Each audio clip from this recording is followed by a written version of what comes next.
이 자리 하나님 은혜와 평강이 우리 모두와 함께 하시기를 기원드립니다.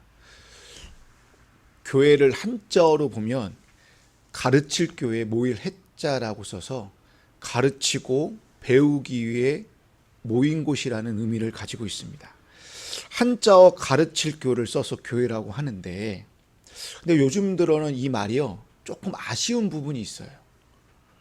그러니까 이게 중국에서 오다 보니까 이 말이, 그러니까 중국에서는 이 종교의, 그러니까 유교의 영향이죠. 뭔가를 배우고 뭔가를 이렇게 가르치는 곳으로만 이해를 했다라는 거예요.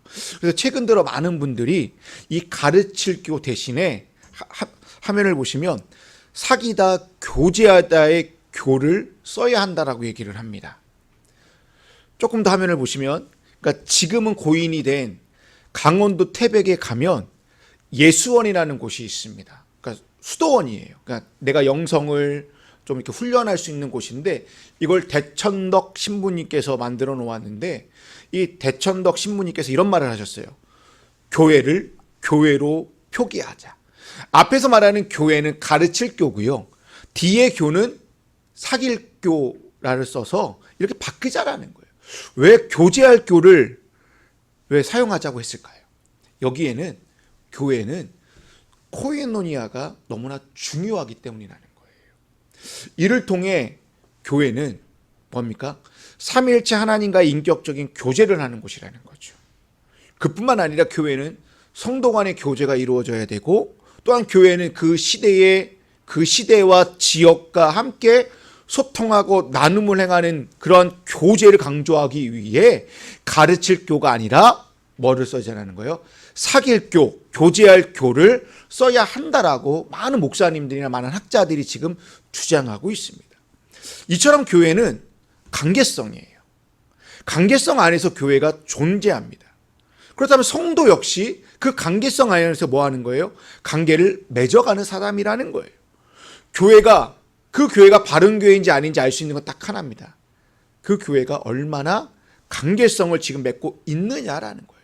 그럼 내가 옳은 성도냐 아니냐라는 것은 내가 하나님 앞에 예배드리냐 안 드리냐가 중요한 것이 아니라, 얼마나 내가 아까 말했던 하나님과 또는 성도와 이웃과 또 지역과 얼마나 내가 관계성을 맺고 있느냐에 따라 내가 바른 성도인지 아닌지 알 수 있다는 얘기입니다. 그러니까 교회든 성도든 간에 얼마나 균형 있게 관계를 맺고 있느냐가 교회다움, 성도다움이 나온다라는 이야기입니다. 좀 단순하게 얘기할게요. 1시간을 예배를 드리면 예배 끝나고 성도 간에 함께 예배 드렸던 성도 간에 1시간의 교제를 해야 된다는 거예요. 하나님한테는 1시간 드리고 성도 간에 10분 교제한다? 이거는 말이 안 돼요. 1시간 예배 드리고 성도 간에 2시간 교제한다? 이것도 말이 안 돼요. 그러니까 하나님 앞에 하나를 드리면 성도 간에도 하나를 드려야 되는 거예요. 그뿐만 아니라 내가 속해 있는 지역 또는 이웃들과 직장 안에서도 이만큼의 시간을 할애하여 올바른 관계를 맺어야 된다라고 우리는 이해할 수 있다라는 거예요. 이것이 교회의 모습이고, 이렇게 살아가는 사람들이 성도의 모습이라는 것입니다. 무엇입니까? 교회는 철저히 어디에 놓여져 있다는 거예요? 관계성 안에서. 관계성 안에서 사귐과 교제의 장을 하는 것이 교회라는 것입니다. 우선적으로 이 사귐을 먼저 생각할 때는 삼위일체 하나님과의 사귐을 먼저 우리는 떠올려야 됩니다. 이 세상의 모든 종교 가운데에 신과 사귀는 종교가 어디에 있습니까? 신은 두려운 존재예요. 신비한 존재예요. 그래서 가까이 가기보다는 그냥 신전의 앞에 나가 예배하고 숭배하고 그냥 우러러보는 대상이에요. 근데 하지만 기독교는 달라요. 신과 편하게 뭐예요? 대화하는 거예요. 신과 함께 편하게 밥 먹는 거예요.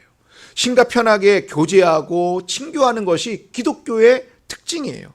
그래서 예수님이 우리를 뭐라고 얘기했습니까? 친구라고 하셨어요. 신과 인간이 친구가 되는 종교는 이 땅에 어떠한 종교도 없어요. 인류가 생긴 이래의 모든 종교 가운데에 신과 인간이 친구가 된다라는 종교는 여러분 한 번도 들어본 적 없을 거예요. 그런데 기독교만이 유일하게 신과 인간이 친구가 되는 종교입니다. 왜 그럴까요? 주님이 우리를 부를 때요, 동등한 입장에서 부르셨다라는 거예요. 예수님과 우리가 친구 사이를 동등하다라는 거예요. 그럼 뭐예요? 가깝게 지내라는 거예요. 편안하게 주님께 다가가서 구하고 요청하고 울기도 하고 함께 울으라고 얘기하는 거예요. 오늘 우리가 찬송가 2장을 불렀는데요. 88장 1절에서 뭐라고 얘기하고 있습니까? 내 진정 사모하는 친구라고 노래했고요. 또 그 다음에 이렇게 얘기했어요. 내 외로울 때 좋은 친구라고 찬양했습니다. 또 442장 후렴에는 뭐라고 우리가 고백했습니까? 나를 친구 삼으셨네라고 우리는 찬양하였습니다. 그뿐만 아니라 찬송가를 보게 되면 곳곳에서 위에 계신 나의 친구, 밑보다 나의 좋은 친구, 참 좋은 나의 친구, 내 친구 되신 예수님, 내 진실하신 친구요, 예수는 나의 힘이요, 내 친구 되신 그 위에 엄청나게 많이 예수님을, 주님을 친구라고 우리는 함께 고백하고 있다는 거예요. 오늘 본문 말씀은 오늘 요한일서 1장 전체입니다. 요한일서 전체에서 얘기하는 게 무엇일까요? 하나님과의 사귐에 대하여 말하고 있다는 것입니다. 여러분, 사귐이라는 단어가 총 3번 나옵니다. 이 3번 다 헬라어로 보면 코이노니아를 사용하고 있습니다. 코이노니아는 우리가 아는 것처럼 교제하다, 사귀다, 나누다, 또는 참여하다, 또는 교통하다라는 의미를 가지고 있습니다. 하나님과 사귐을 이라고 할 때 코이노니아를 쓰는 이유가 무엇일까요? 보통 코이노니아는 성도와 성도와의 사귐을 얘기할 때 코이노니아를 써요. 근데 요한일서, 특히 사도 요한이 왜 하나님과 사귐에서 코이노니아라는 단어를 연달아 3번이나 사용했을까요? 그 사귐 안에는 나 자신에 대한 새로움을 이해하라는 거예요. 하나님과 사귐 속에서 나를 이해하고, 하나님과의 사귐 속에서 이웃의 새로운 관계를 맺고, 하나님과의 사귐 속에서 자연과 새로운 관계를 맺으라는 의미로 코이노니아를 사용했다라는 거예요. 그뿐만 아니라 사도 바울은 빌립보서 3장 10절에서 고난에 참여하다라고 할 때 헬라어를 코이노니아라고 사용하였습니다. 코이노니아는 단순하게 친교하다, 나누다의 의미보다는 뭐예요? 고통의 순간에도 함께하는 거예요. 그래서 참여하다라는 말을 썼다라는 거예요, 사도 바울이. 믿음의 길이 고통의 길이고 십자가의 길입니다. 근데 그 고난에 함께 동참하고 또 고난의 길을 걷고 함께 십자가를 지는 것이 뭐라는 거예요? 사도 바울이 볼 때는 이것이 코이노니아래요. 이것이 믿음이라는 거예요. 이것이 진정한 사귐이라고 사도 바울은 우리에게 가르쳐주고 있다는 것입니다. 오늘 본문에서 사도 요한은 코이노니아라는 단어를 써서 하나님과 더 깊은 사귐을 강조하고 있습니다. 한마디로 무슨 말입니까? 너희 하나님과 이제 좀 친하게 지내. 하나님과 좀 가까이 지내라는 의미로 코이노니아를 사용했다라는 거예요. 뭐 하라는 거예요?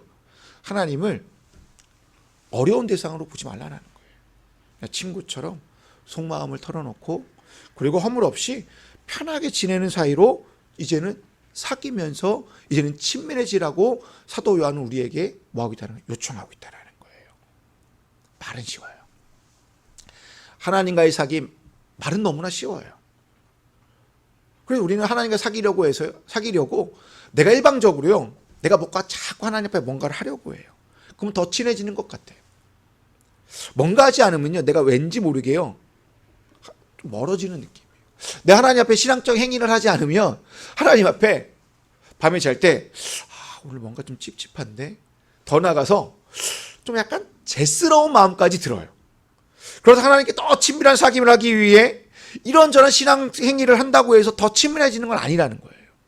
우리가 24시간 온종일 하나님을 생각하고 하나님을 위해 살아도요, 죄송하지만 하나님과 더 친밀해지도 않는다는 것입니다. 그럼 우리의 고민은 여기에요. 어떻게 해야 됩니까? 어떻게 하나님과 더 친밀한 사귐을 제대로 할 수 있을까를 우리는 고민해야 되는 거예요. 제가 지금 말하는 게 정확한 답은 아니에요. 근데 하나의 방법인 것 같아요. 여러분, 살면서요, 하나님과 숨바꼭질한다고 생각했으면 좋겠어요. 부모와 자녀들과 숨바꼭질할 때요, 부모는 자녀들을 찾을 수 있게요, 어떻게 해요? 쉬운 곳에 숨어요. 그리고 신체 일부가 드러나도록 숨는다라는 거예요. 만약 부모가 못 돼가지고 한번 너 찾아봐라 해서 진짜 꽁꽁 숨어버리면 아이가 찾다가 지쳐서 어떻게 해요? 한 번쯤 경험해보세요. 다 울어요. 다 울어버려요. 그래서 부모는요, 적당하게 숨어줘요. 아이가 언제든지 찾을 수 있게, 그리고 신체 일부를 이렇게 살짝 보여줘요. 그래서 자녀들이요, 부모를 찾잖아요. 그러면요, 그 아이가요, 깔깔대고 막 웃어요. 이게 숨바꼭질이라는 거예요. 하나님과의 사귐 역시 숨바꼭질이라는 거예요. 그럼 순례는 누굴까요? 하나님이 순례일까요? 내가 순례일까요? 우리가 순례예요. 하나님은 늘 어딘가에 숨어 계세요. 꼭꼭 숨어라 머리카락 보이려는 이 노래처럼 하나님이 꼭꼭 숨어 있는 게 아니라 머리카락을 우리에게 보여주세요. 우리가 찾을 수 있도록 손짓 발짓을 제스처를 하고 있어요. 나 여기 있어 라고 주님 우리에게 늘 조금은 보여주고 있다는 거예요. 그럼 숨바꼭질의 묘미는 뭐예요? 숨는 게 아니에요. 찾는 거 아니에요. 뭐예요? 숨거나 찾았을 때의 그 기쁨이라는 거예요. 함께 막 기뻐한다라는 거예요. 숨어 있는 사람을 찾을 때, 또 숨는 사람도 찾는 사람도 함께 기뻐하고 그것을 함께 웃을 수 있는 게 숨바꼭질의 묘미라는 거예요. 얼마나 잘 숨었느냐, 얼마나 잘 찾느냐가 중요한 것이 아니라 그 찾았을 때의 그 기쁨이라는 거예요. 우리가 숨어 계신 하나님을 찾을 때 그 기쁨이요, 신앙의 힘이 된다는 거예요. 이게 신앙의 힘이라는 것이에요. 근데 간혹 순례가 바뀔 때가 있어요. 하나님이 순례일 때가 있어요. 우리가 낙심하거나 내가 힘들고 지쳐있을 때, 또는 내가 좌절이나 실패를 경험했을 때 우리는 스스로 숨어버려요. 아무도 만나기 싫대요. 아무도 대화하기 싫다라고 우리의 마음을 칵 닫아버려요. 그리고 혼자만의 굴로 들어가요. 그래서 혼자만의 시간을 보내요. 그때 하나님은요, 나에게 찾아오세요. 순례가 되어 주셔서 내가 숨어 있는 곳에 찾아와 주셔서 우리를 뭐예요? 찾아주세요. 그래서 우리에게 힘과 용기를 주시고요, 그리고 위로와 사랑을 주세요. 그래서 다시 한번 일어날 수 있도록 이렇게 세워주십니다. 성경을 보시게 되면 창조사건 이후에 첫 번째 기록 사건이요, 하나님과 숨바꼭질하는 게 나와요. 하나님이 순례가 되어 숨어있는 인간을 찾으러 오신 하나님이 나옵니다. 아담이 선악과를 따먹고 하나님의 낯을 피하여 뭐예요? 숨어버렸어요. 그렇게 숨어있는 아담에게 하나님 이렇게 얘기하십니다. 아담아, 내가 어디 있느냐라고 질문하세요. 이 질문이요, 아담이 진짜 어디에 있는지 몰라서 하는 질문일까요? 아니라는 거예요. 하나님은 아담에게 하는 이 질문을 통하여 정확한 게 뭔가를 아담에게 일깨워주고 싶은 거예요. 아담아, 너가 지금 있어야 될 자리가, 마땅히 있어야 할 자리가 여기인데 왜 너 그 자리를 벗어났니? 라는 거예요. 너 지금 여기서 나와 교제를 해야 되는데 너가 지금 나와 교제하기 싫다고 왜 숨어서, 왜 동산 나무 사이에서 왜 숨어 있니? 라고 하나님은 얘기하고 있다는 거예요. 아담이 있어야 될 자리는 여호와의 낯을 피하여 숨는 것이 아니라 하나님과 관계 맺는 자리에 있어야 된다는 거예요. 사귐의 자리에 지금 있어야 되는데 지금 그 사귐의 자리가 부담되고 죄스럽다고 지금 뭐 하는 거예요? 숨어버렸다는 거예요. 여러분, 아담의 입장에서 한번 생각해 보세요. 숨어있는 나에게 하나님이 찾아오셔서 아담은 어떤 느낌일까요? 아, 나는 이제 끝났구나. 아, 나는 이제 벌 받겠구나. 그리고 하나님이 이놈 하시겠구나 라는 이 두려움과 떨림 속에서 숨었다는 거예요. 그래서 아담이 하나님께 이렇게 얘기합니다. 제가 벗은 몸인 것이 두려워서 숨었습니다 라고요. 벗은 몸이 두려워서 숨었다라는 이 말에는요, 아담이요 느끼는 첫 번째 감정이 뭡니까? 수치심이에요. 그리고 두 번째는요, 죄책감이에요. 수치심과 죄책감 때문에 아담이요 하나님의 낯을 피하여 숨었다라는 거예요. 그런 아담에게 하나님은 찾아오셔서 그를 어루만져 주세요. 다시 한번 사랑을 베풀어 주세요. 그래서 에덴 동산에서 뭐예요? 하나님과 살 수 있게끔 만들어 주었다라는 것입니다. 이처럼 우리가 죄가 있으면요, 하나님과 친밀한 사귐을 할 수 없다라는 거예요. 하나님과의 사귐에 방해하는 게 무엇입니까? 죄가 우리를 방해하는 게 아니에요. 죄를 짓고 난 뒤에 느끼는 감정이요, 수치심이요, 죄책감이 하나님과 사귐에서 방해한다는 거예요. 사도 요한은 6절에서 이렇게 얘기하고 있습니다. 우리가 하나님과 사귀고 있다고 말하면서 그대로 어둠 속에서 살아가면 우리는 거짓말하는 것이요 진리를 행하지 않는 것입니다 라고요. 우리가 어둠 속에 있으면 하나님과의 사귐을 제대로 할 수 없다라는 이야기예요. 그 어둠이 바로 아담이 죄를 짓고 느끼는 수치심과 죄책감이라는 거예요. 우리도 하나님 곁으로 나아가 친밀한 사귐과 교제를 하지 못하는 이유가 무엇입니까? 내 안에 수치심이 있어서요. 내 안에 죄책감이 있기 때문에 하나님과의 교제를 내가 마음껏 하지 못하는 거예요. 이것을 해결하지 못하면요, 아무리 신앙적 행위를 내가 열심히 한다고 해도요, 죄송하지만 수박 겉핥기에 지나지 않습니다. 우리가 살면서 죄를 안 짓고 살기는 도저히 불가능합니다. 우리는 늘 죄를 질 수밖에 없어요. 그런데 우리는 수없이 많은 죄를 알게 모르게 짓는데요, 그보다 더 중요한 게 무엇입니까? 죄를 지으면서요, 그 안에, 내 내면 안에 자꾸만 차곡차곡 쌓이는 게 무엇인지 압니까? 수치심과 죄책감을 나도 모르게 지금 쌓아놓고 있다는 거예요. 사도 요한은 우리가 빛 가운데 사는 것을 통하여 주님과의 사귐을 가질 수 있다라고 얘기하고 있어요. 죄책감과 수치심이 중요한 것이 아니라 내가 빛 가운데 나가며 주님과 얼마든지 사귐을 할 수 있다라고 7절에서 얘기하고 있습니다. 하나님께서 빛 가운데 계신 것 같이 우리가 빛 가운데 살아가면 우리는 서로 사귐을 가지게 되고 하나님의 아들 예수의 피가 우리를 모든 죄에서 뭐 해준대요? 깨끗하게 해주실 것이라는 거예요. 빛 가운데 나가며 나의 수치심과 나의 죄책감 또는 나의 모든 죄가 깨끗하게 씻어주신대요. 뭐 하라는 거예요? 빛 가운데로 나오라는 거예요. 빛 가운데로 살면 하나님과 나와 뭐가 있다라는 거예요? 사귐이 있다라고 지금 사도 요한은 우리에게 지금 말씀하고 있다라는 거예요. 주님과 친밀한 사귐을 하기 위해서는 반드시 필요한 게 뭡니까? 내가 빛 가운데 거하는 거라는 거예요. 고민이 있어요. 빛 가운데 거한다는 게 과연 무슨 말일까요? 빛의 반대말이 오늘 본문에서는 어둠입니다. 성경에서는 빛과 어둠을 창세기 1장부터 지금 성경 66권에서 빛과 어둠을 늘 대조시키고 있어요. 그렇죠? 그러면 빛 가운데 사는 거의 반대말이 어둠 속에 사는 거잖아요. 그럼 내가 빛 가운데 산다는 말은 어둠 속에 살지 않는 거잖아요. 근데 우리는 어둠을 늘 생각하면 여러분들 이미지에 제약된 삶, 방탕, 부패, 타락, 하나님과 관계없이 내 멋대로 내 소견대로 살아가는 것을 먼저 떠올립니다. 한마디로 뭐예요? 제된 모습을 먼저 떠오른다는 거예요. 그것을 먼저 떠오르면요, 죄송하지만 우리는 절대로 어둠에서 벗어나지 못합니다. 왜 그럴까요? 우리가 지금 오늘 회개해도요, 이 문을 나가는 순간 또 죄를 져요. 내가 잠자리 들기 전에 죄를 고백하고 회개하였지만 그 다음날 아침 되잖아요. 또다시 죄를 질 수밖에 없는 연약한 존재라는 거예요. 늘 우리는 죄와 함께 살고 있는 자들이라는 거예요.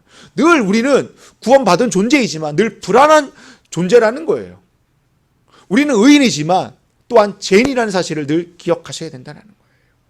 빛 가운데 산다라는 말은 빛 안에 있으면요, 보이지 않던 것이 뭐예요? 보이게 돼요. 드러나지 않던 것이요, 드러나게 됩니다. 고로 빛 가운데 사는 것은 죄를 안 짓고 사는 것이 아니라 내가 가지고 있는 죄와 허물을 그대로 드러내 보이는 거예요. 하나님 앞에 나의 이런 허물이 있습니다. 하나님 앞에 그냥 나의 죄가 이렇습니다라고 그냥 드러내 보이는 것이 빛 가운데 사는 거라는 거예요. 허물과 죄가 드러나는 것과 허물과 죄가 사라진 것은 별개의 문제잖아요.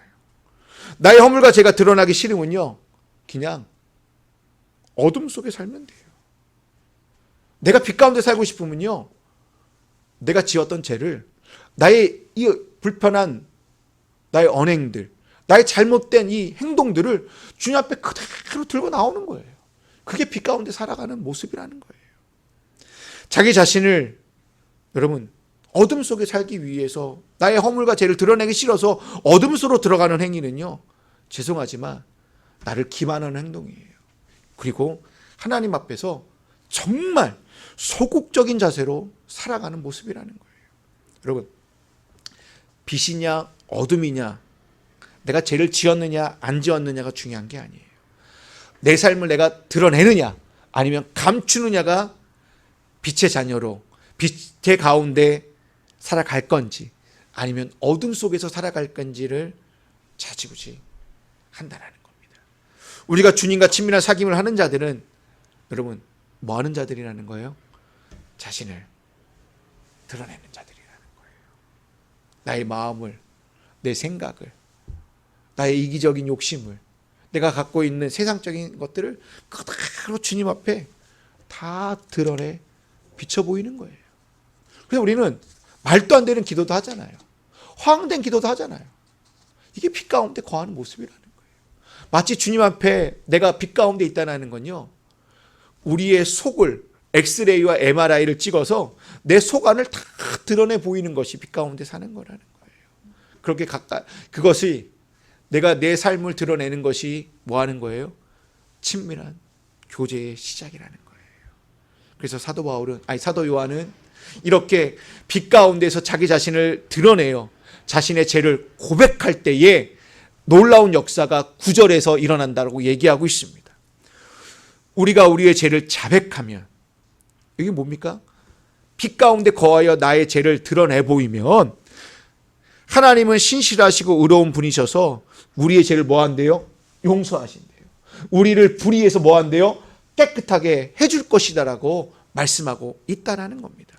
근데 만약 내 삶을 드러내지 못하고 내가 예수 믿는 척, 하나님의 신실한 자녀인 척 하면 8절에서 이렇게 얘기하고 있습니다. 우리가 죄가 없다고 말하면 뭐예요? 하나님 앞에 내 삶을 드러내지 않는다면 뭐라고 얘기하는 거예요? 자기를 속이는 자래요. 더 중요한 게 그 다음 구절이에요. 뭐예요? 진리가 우리 속에 없는 것이다라고 얘기하고 있습니다. 신앙은 빛 가운데 계신 주님과 얼마나 관계를 맺느냐에 있습니다. 거기에 가장 기본이 뭡니까? 자신을 드러내는 것입니다. 자신을 드러내지 못하고 우리를 속이는 자가 되면 우리는 진리가 없는, 안고 없는 찐빵과 다름없습니다. 하지만 빛 안에서 자신을 드러낸다면 우리가 좀 전에 읽었던 말씀처럼 나의 죄가요 용서받고요, 내 삶이요 깨끗하게 변화되어 주님과 더 깊은 교제로 나갈 수 있다라는 것입니다. 이렇게 빛 가운데 주님과 깊은 교제를 하는 사람들, 자신을 있는 모습을 그렇게 다 있는 모습을 그대로 드러내어 빛 가운데 살아가는 사람들의 첫 번째 특징이 무엇이냐? 자신이 용서받은 것처럼 다른 이들을 내가 용납하고 수용하는 자들이 된다는 것입니다. 이 속담이 맞는지 안 맞는지는 모르겠는데요, 똥 묻은 개가 겨 묻은 개 나오란다라는 말이 있잖아요. 내가 똥 묻어 있는데 겨 묻어 있는 개를 우리는 자꾸 보면서 뭐라고 하는 거예요. 용납하지 못하는 거예요. 자기의 묻은 것은 보지 못하고 남들이 묻어 있는 것만 보고 자꾸 뭐예요? 공격해요. 성경은요, 다른 일에 대하여 정죄하지 말라고 얘기해요. 그래서 주님이요, 바리새인들을 맨날 욕해요. 바리새인들이 욕먹는 이유가 무엇입니까? 쥐들이 똥 묻은 개인데 겨 묻어 있는 개들을 보면서 자꾸 손가락질 타고요, 비방하고 있기 때문에 욕먹는 거예요. 우리도 알게 모르게 다른 이들의 실수와 죄에 대하여 너그럽게 이해하지 못해요. 용서하지 못하는 경향이 너무나 많아요. 저도 그래요. 특히 이 부분이요, 가족들한테 더 그런 것 같아요. 아내한테.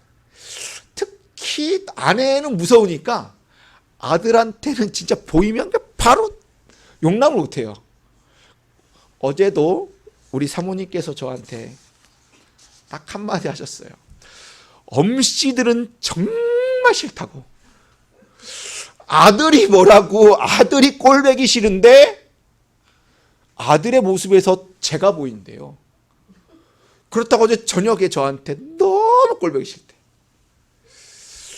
내가 그렇지. 아니, 아들은 아들이고 나는 난데 왜 아들을 뭐라고 하면서 왜 나까지 뭐라고 하느냐 얘기해요. 그러니까 우리는 뭐냐면 특히 가족들, 나와 가까운 사람들에게는 내가 똥이 묻어있는데도 겨 묻어있는 개를 내가 용납하지 못하는 거예요. 내 실수가 이렇게 더 큰데 나의 가족들의 실수를 보면요, 바로 손가락질 하고요, 바로 욕이 나간다는 거예요. 마태복음 18장 21절 이하를 보시게 되면 하나의 비유가 나옵니다. 1만 달란트 빚진 자에 관한 이야기가 나오는데요. 우리가 다 아는 스토리예요. 자신이요 왕한테요 1만 달란트의 빚을 탕감받아요. 그래서 집에 가요. 가는 길에요 100데나리온 빚을 진 동료라고 되어져 있어요. 그를 만나요. 근데 그를 용납하지 못해요. 성경에 뭐라고 되어 있냐면 멱살을 잡고 감옥에 가두었다라고 기록하고 있습니다. 우리도 얼마든지 주님 앞에서 1만 달란트 탕감을 받은 자인데요. 나한테 조그만 실수, 나한테 조그만 불이익을 준 이들에게요. 용서하지 못하고요. 정죄할 때가 너무나 많이 있다는 거예요. 저녁 8시나 9시가 되면 뉴스를 하잖아요. 근데 뉴스를 할 때 제가 10분 동안 보질 않아요. 왠지 아시죠? 대부분 정치 얘기예요. 그리고 지금 가장 시끄러운 얘기들만 다루기 때문에 안 봐요. 근데 우연치 않게 뉴스와 SNS를 보면요. 거의 대부분 뉴스와 SNS의 내용이요. 비방과 정죄밖에 없어요. 또 교단의 뉴스를 보거나 교계의 뉴스를 봐도요. 다 정죄하는 것밖에 없어요. 그리고 다 잘났다는 얘기밖에 없어요. 누구 하나 잘못했다라고 얘기하는 놈 하나도 없고요. 그리고 먼저 용서의 제스처를 취하는 사람이 아무도 없어요. 다 정죄만 해요. 특히 정치인들 보면요. 정말 또 묻은 개가 겨 묻은 게 나무라는 게 없게요. 제가 볼 때는 도찐 개찐이에요. 50보 100보예요. 여러분, 빛 가운데서 주님과의 사귐이 있는 자들은 다른 이들에 대하여 정죄할 수 없습니다. 왠지 아세요? 내 죄가 엄청나게 크기 때문이라는 거예요. 사도 바울은요. 빛 가운데 있을 때 이렇게 얘기해요. 내가 죄인 중에 괴수입니다. 이거를 세 번역에서 뭐라고 얘기합니까? 나는 죄인의 우두머리입니다 라고 얘기하고 있다는 거예요. 사도 바울의 고백이 오늘 저의 고백이라는 거예요. 사도 바울의 고백이요 오늘 저와 여러분의 고백이 되어야 되는 줄로 믿습니다. 이렇게 고백하는 자들은요 빛 가운데 있는 자이기 때문에요 다른 이들을요 함부로 정죄하거나 비난할 수 없다라는 것입니다. 둘째로 빛 가운데서 주님과 깊은 사귐이 있는 자들은 잠자리에서 하루를 돌아보는 자들이라는 거예요. 주님과 친밀한 사귐을 하기 위하여 우리는 많은 신앙적 행위를 합니다. 개인적으로 그 신앙적 행위보다 더 중요한 것이 무엇일까요? 저는요 잠들기 전 5분, 1분 동안 생각하고 기도하는 것이라고 생각합니다. 잠자기 바로 직전에 하루를 돌아보는 것이 하루 동안 내가 어떠한 신앙적인 행위하는 것보다 더 중요하다고 저는 생각해요. 오늘의 삶을 되돌아보는 거예요. 그래서 내가 감사할 것이 무엇이고 기쁨이 무엇인가를 주님께 간단히 고백해보는 거예요. 제가 어제 잠들기 전에 해봤어요. 내가 어제 하루 동안 감사한 게 무엇일까? 무사히 설교를 마치고 무사히 예배를 준비한 게 너무나 감사하더라고요. 그래서 감사했어요. 그리고 하루 동안 잘못한 것이 무엇인지 그리고 그리스도인으로 부족한 언행과 행실에 대하여 주님께 고백의 시간을 그 시간 짧게 갖는 거예요. 저도 어제 짧게 가져봤어요. 조금 더 주님 앞에 더 기도하면서 말씀을 준비하지 못하고 또 내일 만날 그 교인들한테 너무나 좀 죄송하다라는 마음이 드는 거예요. 그래서 주님 다음부터 더 열심히 설교 준비하겠습니다. 이렇게 고백의 시간을 갖는 것은 무엇입니까? 하루 동안 주님과 멀어져 있던 삶을 그 고백의 시간을 통하여 주님과 가까워지는 시간이라는 거예요. 그렇게 잠들기 전에 간단하게 고백함으로 잠을 자는 동안 주님의 평강과 은총이 내 삶에 가득하게 임재하여 내일의 삶이 오늘보다 더 밝고 더 깊은 사귐으로 나아가고자 하는 교제가 바로 고백의 기도라는 거예요. 우리는 매 주일 뭐예요? 고백의 기도를 2번 드립니다. 한 번은 제가 대표로 공동의 고백 기도를 드려요. 그리고 짧게나마 2번째 여러분들이 개인의 고백 기도를 주님께 드립니다. 한 주간 주님과 멀어져 있던 삶을 2번 고백 기도를 통하여 주님과 가까워지기 위하여 우리는 고백 기도를 드립니다. 이렇게 주님과 가깝게 나간다, 가까워진다는 의미로 그 다음에 하는 게 무엇입니까? 신앙 고백을 해요. 그리고 주님 함께 주의 말씀을 듣고 나눕니다. 여러분 이렇게 고백의 시간은 무엇입니까? 저 멀리 느껴졌던 주님과 내가 가까워지기 위한 적극적인 행동이 고백의 시간이라는 거예요. 여러분 잠자리에서 너무 길게 말고요. 오늘부터 해보십시오. 딱 30초에서 1분이면 전 충분하다고 생각하십니다. 1분 이내 고백의 시간을 한번 가져보십시오. 매일 이렇게 하다 보면 주님과 친밀성이 생기고요. 주님과 깊은 사귐의 기쁨이 있게 되어 주님과 더불어 누림의 복을 누릴 줄로 믿습니다. 오늘 저녁부터 한번 해보십시오. 딱 1분만, 1분 동안 오늘의 감사와 고백의 기도를 주님께 드려보시기 바랍니다. 그러면 내 안에 평안과 기쁨이 임하여 오늘보다는 내일이, 내일보다는 모레가 더 주와 함께 밝은 빛 가운데 살아가는 기쁨과 축복을 누리게 될 줄로 믿습니다. 이제 말씀을 마무리 짓겠습니다. 우리는 빛 가운데에서 주님과 친밀한 사귐을 하는 자들이에요. 친밀한 사귐을 하기 위해, 더 깊은 교제를 하기 위해 여러분 나 자신을 그대로 드러내십시오. 그리고 내가 용서받은 것처럼 다른 이들을 여러분 용납해 주시고 정죄하지 마시고 그대로 수용해 주십시오. 매일 잠자리에서 1분이라도 좋으니 하루의 삶, 오늘의 삶을 되돌아보시기 바랍니다. 그래서 지금보다 더 깊은 사귐의 축복이 내일 이루어질 줄로 믿습니다. 기도하시겠습니다.